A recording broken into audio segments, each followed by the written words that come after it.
Aquella noche, al cerrar la puerta de la cocina, vi su reflejo. Pequeña, con un vestido desgastado. Sus ojos huecos brillaban en la oscuridad. Pero lo peor no fue verla. Lo peor fue saber su nombre. Lucía siempre estuvo aquí. Y todo comenzó con un libro polvoriento que encontré en lo alto del armario. Habían pasado semanas desde que me mudé a Santa Lucía del Olvido. La rutina comenzaba a parecer tranquila, hasta esa noche. Quise colocar unas cajas en el armario del pasillo, pero noté algo. Una tabla suelta, apenas visible por encima de la repisa más alta. Subí a tientas y lo encontré. Un libro antiguo, cubierto de polvo, el cuero agrietado, sin título. El tacto era áspero, y al sostenerlo sentí un escalofrío subir por mi espalda, como si acabara de profanar un rincón del que nadie hablaba. Lo abrí en la cocina, bajo la tenue luz de la bombilla desnuda. Las páginas estaban manchadas, el olor a humedad era intenso, y en la primera hoja, un dibujo.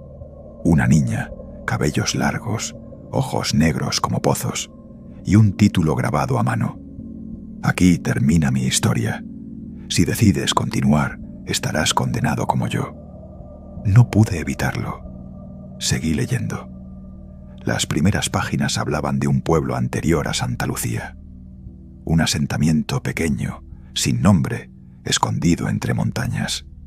Era un refugio para perseguidos, para familias que huían de guerras y religiones, un lugar donde prometían un nuevo comienzo, o eso decían. Pero a medida que avanzaban los testimonios, el tono cambiaba. Ese refugio se había convertido en un escondite para fanáticos, para gente marcada por supersticiones oscuras. Allí, entre las historias de supervivencia, comenzaba a repetirse un nombre: Lucía. Era apenas una niña cuando su madre llegó al asentamiento, huyendo de una persecución. Desde su nacimiento, extrañas desgracias la habían rodeado. Enfermos que no sanaban, animales que caían muertos sin explicación, extrañas sombras que se movían en los campos durante la noche. Los vecinos la evitaban, pero no pasó mucho hasta que la desgracia alcanzó al pueblo entero. Un año después de su llegada, durante la celebración de la cosecha, algo sucedió. El libro lo describe con detalles que me hicieron tragar saliva. Una noche, sin luna, un fuego surgió desde el suelo, devorando los campos. El agua del río se tornó negra. Decenas de personas se enfermaron de un mal desconocido, retorciéndose en fiebre y alucinaciones. Los animales morían con las mandíbulas desencajadas y las bocas llenas de espuma. Y lo peor, al amanecer, encontraron a 5 niños del pueblo colgados de los árboles más altos, con sus rostros deformados por el miedo. Los escritos hablaban de un único testimonio. Todos, antes de morir, dijeron haber visto a una niña en los límites del bosque, sonriéndoles. El pueblo entero cayó en histeria. Reunieron a Lucía y a su madre, pero nadie osó tocar a la mujer. La niña fue encerrada, llevada a las viejas galerías subterráneas del asentamiento, a un refugio olvidado, sellado siglos antes. Allí la ataron, rodearon el lugar con símbolos y dejaron caer toneladas de tierra y piedra sobre la entrada. Según la última página que pude leer antes de que mis manos comenzaran a temblar, sellaron a Lucía viva. Pero el silencio nunca llegó. Desde entonces, cada asentamiento levantado sobre aquellas tierras terminó devorado por el olvido, hasta que finalmente nació Santa Lucía del Olvido, un nuevo pueblo, sobre el lugar donde la niña maldita fue enterrada. Me estremecí. El aire en mi cocina se volvió más frío. Podía escuchar los crujidos de la madera, el susurro del viento, o algo más. Y no sé por qué, pero tuve la certeza de que aquella historia aún no había terminado. Al menos no para mí. Con la respiración agitada, pasé las páginas con manos temblorosas. Pensé que lo había leído todo, pero no. Había un compartimento oculto, una sección añadida mucho después, con hojas más desgastadas y bordes ennegrecidos, como si el tiempo o algo más hubiese intentado devorarlas. Allí encontré un nuevo título, escrito con una caligrafía apresurada, torpe, casi ilegible. Registro de las visitaciones. Eran páginas desordenadas, fragmentos de relatos breves. Nombres y fechas, descripciones fugaces de noches perturbadoras. Los primeros registros hablaban de luces en los bosques, sombras pequeñas observando desde las esquinas de las ventanas y risas ahogadas que recorrían las calles vacías del pueblo. A medida que leía, las fechas avanzaban, una década tras otra, un siglo tras otro. Cada generación parecía haber tenido su propio encuentro con Lucía, siempre distinto, siempre terrible. Unos escribían sobre apariciones en los espejos, otros sobre muñecas que se movían solas, algunos sobre cantos en la madrugada que nadie se atrevía a seguir. Pero todos coincidían en una cosa: nadie salía indemne de conocer su historia. Tragué saliva al llegar a las últimas hojas. El papel estaba casi destruido, la tinta corroída. Pero aún se podía distinguir lo esencial. Las últimas 3 entradas no hablaban del bosque ni de calles solitarias. Hablaban de una casa. Mi casa. El número, la ubicación, la descripción exacta. Los últimos habitantes dejaron constancia de lo que allí había sucedido. Desapariciones inexplicables, golpes tras las paredes, puertas que se cerraban sin razón, y un único mensaje repetido una y otra vez: el refugio sigue debajo. Mi sangre se congeló, y justo al final de esa página, en un trazo más reciente, apenas perceptible bajo las manchas de humedad, una advertencia escrita con desesperación: si has llegado hasta aquí, ya es demasiado tarde. Cerré el libro de golpe. Intenté respirar hondo, sacudirme la tensión, convencerme de que todo era una superstición antigua, cuentos de pueblo para asustar forasteros como yo.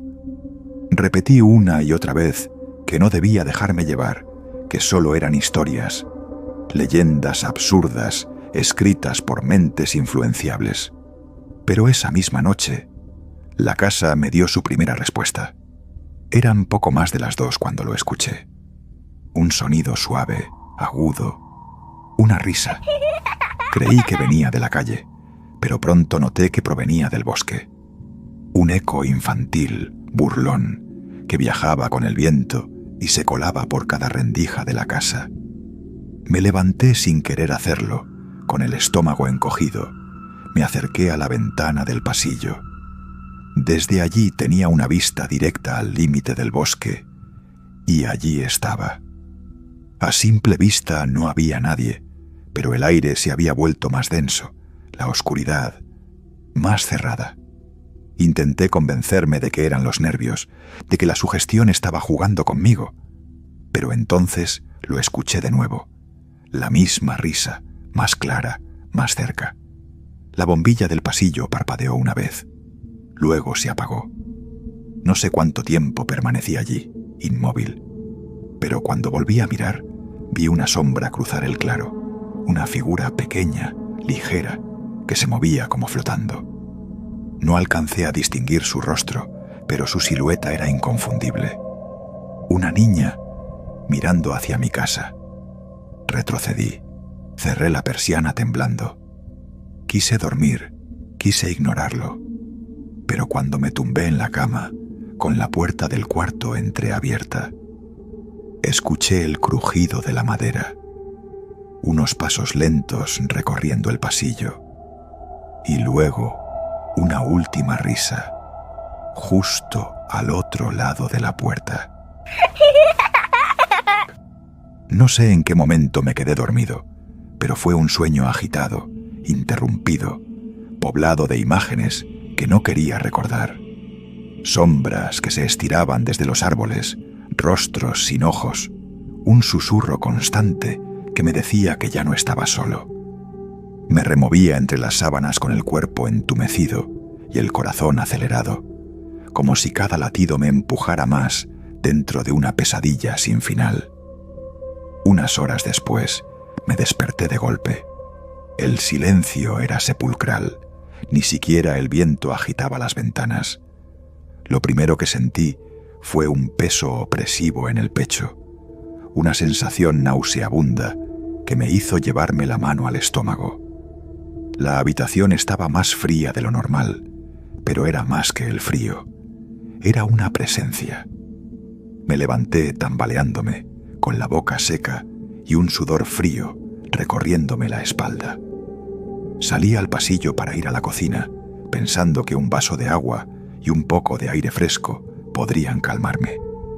El pasillo estaba en penumbra, iluminado solo por la tenue luz de la farola exterior que se colaba por la ventana del fondo. Caminé con pasos lentos, sintiendo el crujir suave de la madera bajo mis pies descalzos.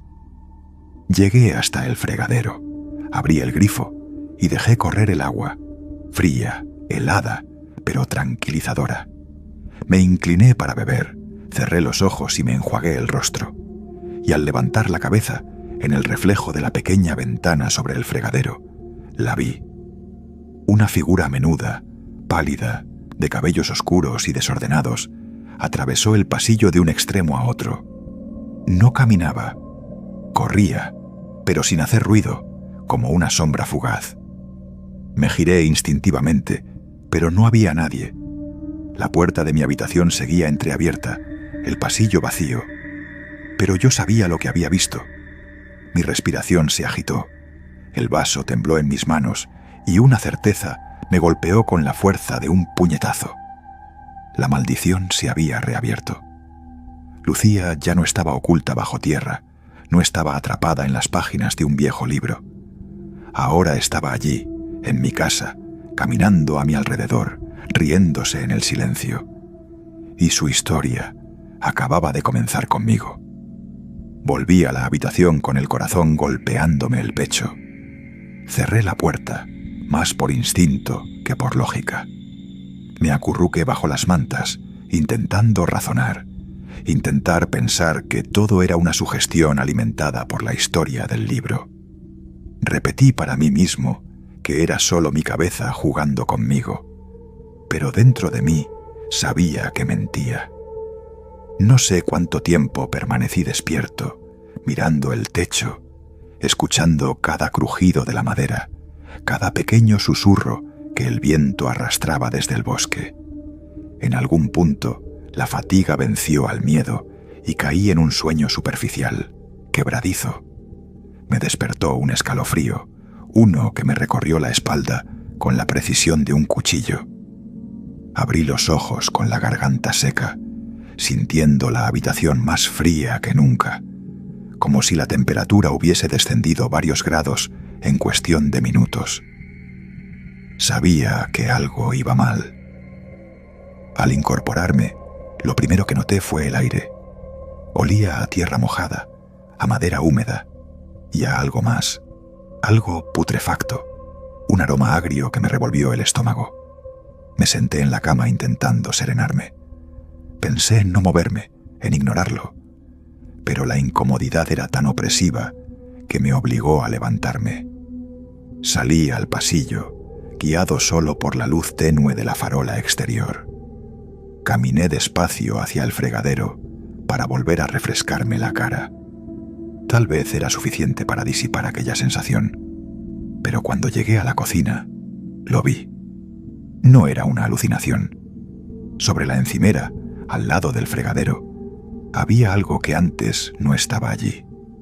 Un pequeño mechón de cabello negro, enredado, húmedo, como arrancado de raíz y dejado allí a propósito. Mi garganta se cerró. Retrocedí lentamente. Cada fibra de mi cuerpo me gritaba que me encerrara, que huyera. Me volví a mi habitación, cerré la puerta y aseguré la cerradura con una silla bajo el picaporte, como si eso pudiera detener lo que fuera que caminaba en aquella casa. Me tumbé en la cama, esta vez con las sábanas tapándome hasta el cuello, con el corazón bombeando a un ritmo enfermizo. Cerré los ojos con fuerza, rogando por dormir. Pero no fue sueño lo que vino. Primero, un crujido leve, cerca de la puerta. Luego, un susurro apenas audible, justo detrás de mí, tan cerca que podía sentir su aliento gélido en mi oreja. Una voz infantil, casi un susurro, que pronunció mi nombre con una claridad que me heló la sangre. Jorge. No me atreví a abrir los ojos. No quise saber qué había allí. Permanecí inmóvil, conteniendo la respiración, sintiendo el peso de aquella presencia tan cercana, tan imposible de ignorar. No sé cuánto tiempo pasó, pero en algún punto el silencio volvió. El frío se disipó lentamente, y aunque nunca me atreví a mirar, sentí cuando aquella presencia se fue, dejando en la habitación un vacío todavía más pesado que su propia presencia. Y esa fue la última noche que intenté dormir con la puerta abierta, porque ahora sé que Lucía siempre encuentra la forma de entrar. Esto solo acabar de empezar.